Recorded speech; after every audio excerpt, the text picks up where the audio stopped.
Good morning po mga paps. Ngayon po ay November 6, 2025. Alas 10 na ng umaga. Alas 10 ng umaga na ako lumabas. Kasi kahapon alauna na ako nakauwi. Salamat po sa Diyos at ligtas po tayo ako sa araw-araw na pagbiyahe. Sana po loobin ng Panginoon makakuha ako ng maraming booking mamaya. Hindi muna ako kukuha ng booking kay Lalamove. Meron na akong sakay. Kumpare ko. Mga plastic di-deliver namin sa Valenzuela. Sige mga paps, update ko mo kayo mamaya. Salamat sa Diyos. Nakuha na ako guys ng pang first booking papuntang galing Valenzuela papuntang Pasig. First booking. Ito guys yung pangarga ko.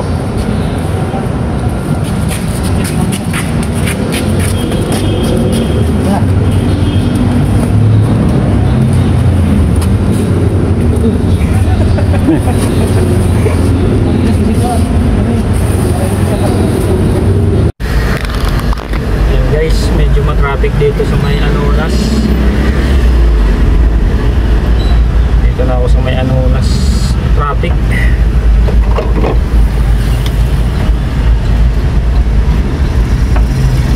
Hanggang doon sa may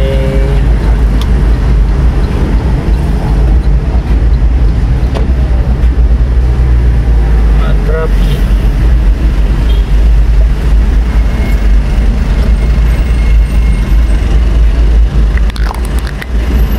Punta tayo ng Pasig, matraffic dito sa may Anonas. Tingnan sa Aurora, medyo hindi na siya, kulay blue na siya eh. Sabi hindi na matraffic pagdating ng Aurora. Dito lang sa mga Anonas.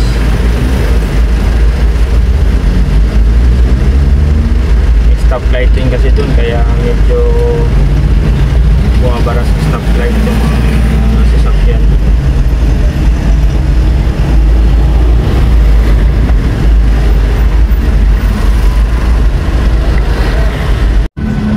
Ayun nga guys, may ikikwento ako sa inyo guys sa tungkol sa pagbiyahe ko ng Kabuyao yung isang araw.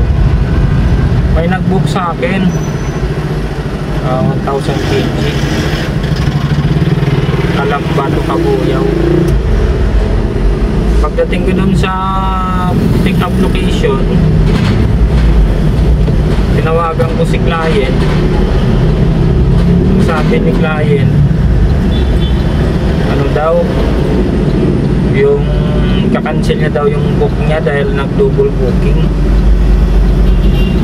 Ngayon sabi ko po, ma'am, sige po. Kaso lang ma'am, yung rate ko 4 na, sobrang baba na kay Lalamove. Ginawa yung 4 yung rate ko sa cancel, tungkol nga sa cancel na kinakancel ng client. Hindi naman ako nagka-cancel. Ngayon sabi ko i-cancel, hindi niya kinakancel. Ang ginawa ko para hindi ako masira kay Lalamove, para hindi naman ako makansilan, ginawa ko in-swipe ko na pick up ko na, tapos in-swipe ko ulit na drop off ko na ulit. Yun yung ginawa ko para hindi lang makancel, para hindi lang ako masira kay Lalamove. In-swipe ko na pick up ko na, tapos in-swipe ko na drop off ko na rin siya. Yun, kaso lang problema, wala akong nakuhang pera, nag-abuno pa ako. Yun nga, mahigpit sila Lalamove sa cancel. Yun guys, i-share ko sa inyo. Yun nga guys, dito na ako sa Amang Rodriguez Avenue. Pa-traffic din dito. Kulay pula din kay Google Map.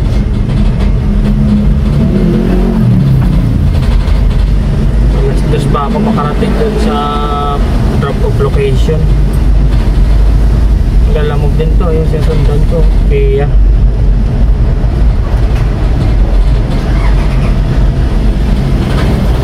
matindi yung sinapit ko kay lalamog isang araw. May nag-book sa akin mula Malabon hanggang Binangunan.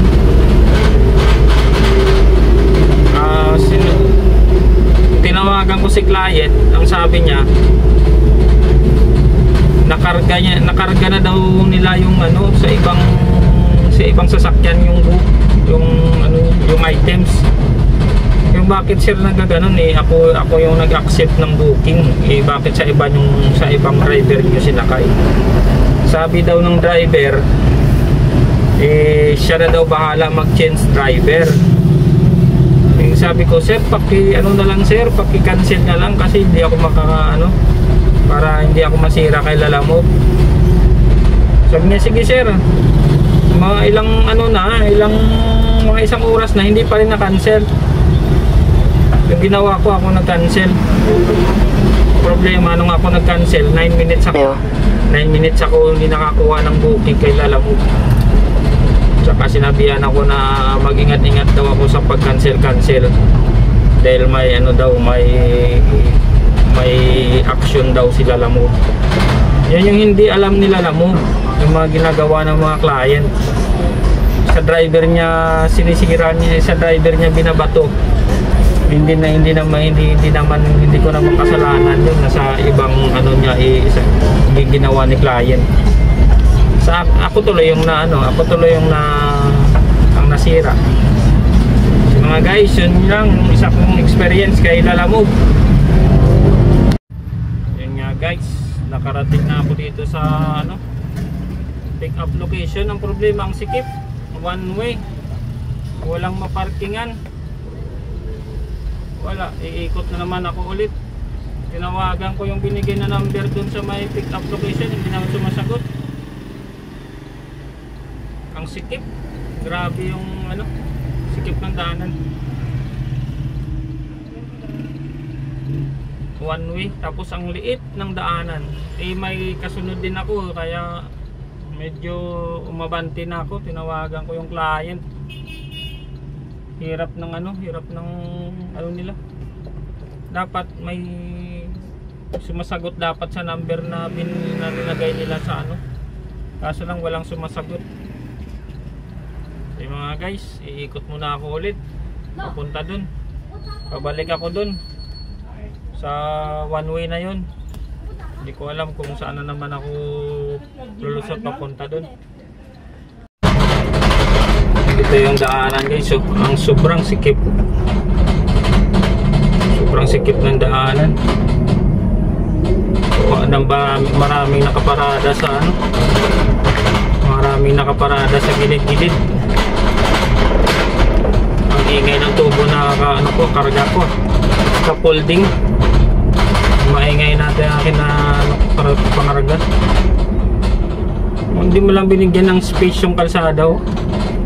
Talagang sakop na sakop talaga nila lahat. Balagbag pa yung pagkaparada ng mga motor. Parang nabili nila yung may yung Pasig Yan muna po, nakarating na po ako dito. Nababa na.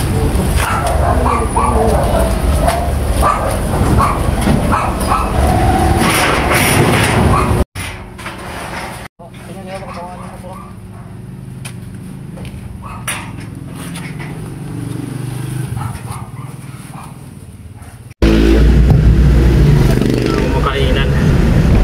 Gutom na alas 2 na.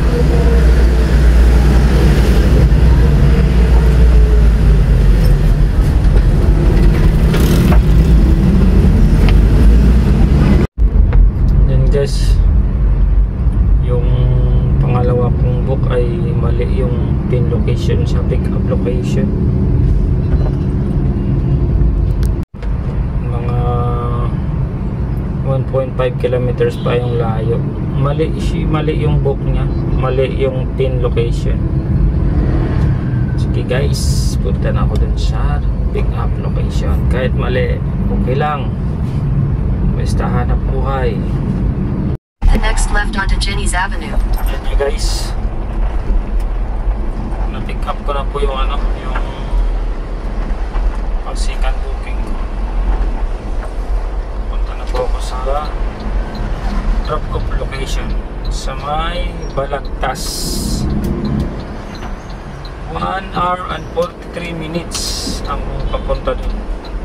41 kilometers ang layo. Okay guys, dito lang kayo mamaya pagdating ko na dun.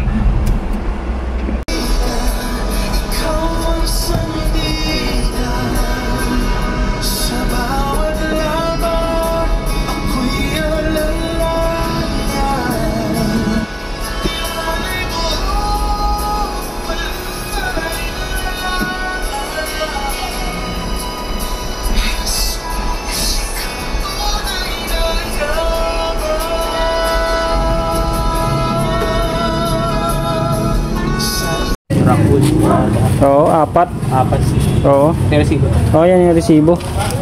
Nakarating na ako dito sa Balagtas, Oo Bulacan. man, ito yung bahay. Yun nyo guys. Natapos na natin wrap up yung ano. Yung book ko dito, yung booking ko dito sa ano, sa Balagtas. Nasa 1,451 yung kanyang ano, kanyang binayaran. Ngayon maghahanap tayo na ngayon ng pang third booking kasi yun pang second booking pa lang natin yun.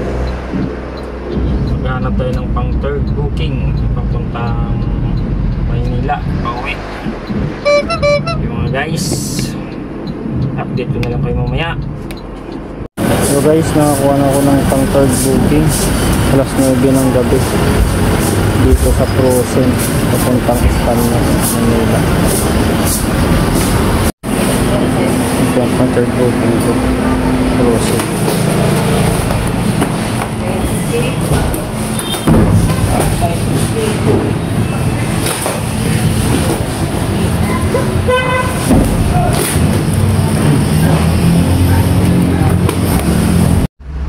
Guys, hanggang dito na lang yung vlog natin. Ang oras ay 11 o'clock na, kaya tama na. Bukas naman ulit. See you guys. Salamat sa Diyos. Ako ay ligtas sa aking pagbiyahe sa ngayong araw na ito. Ito po ay binigyan ng pinag-aaluban ng booking na tatlong booking. Maraming salamat po sa Diyos. So guys, good night. Bukas ulit. Dito na lang yung vlog natin. Vlog. Sana mag-like and share kayo. Mag-follow. Para madagdagan yung followers natin. Isang viewers pa lang ako. Sige guys, salamat po. Salamat sa Diyos.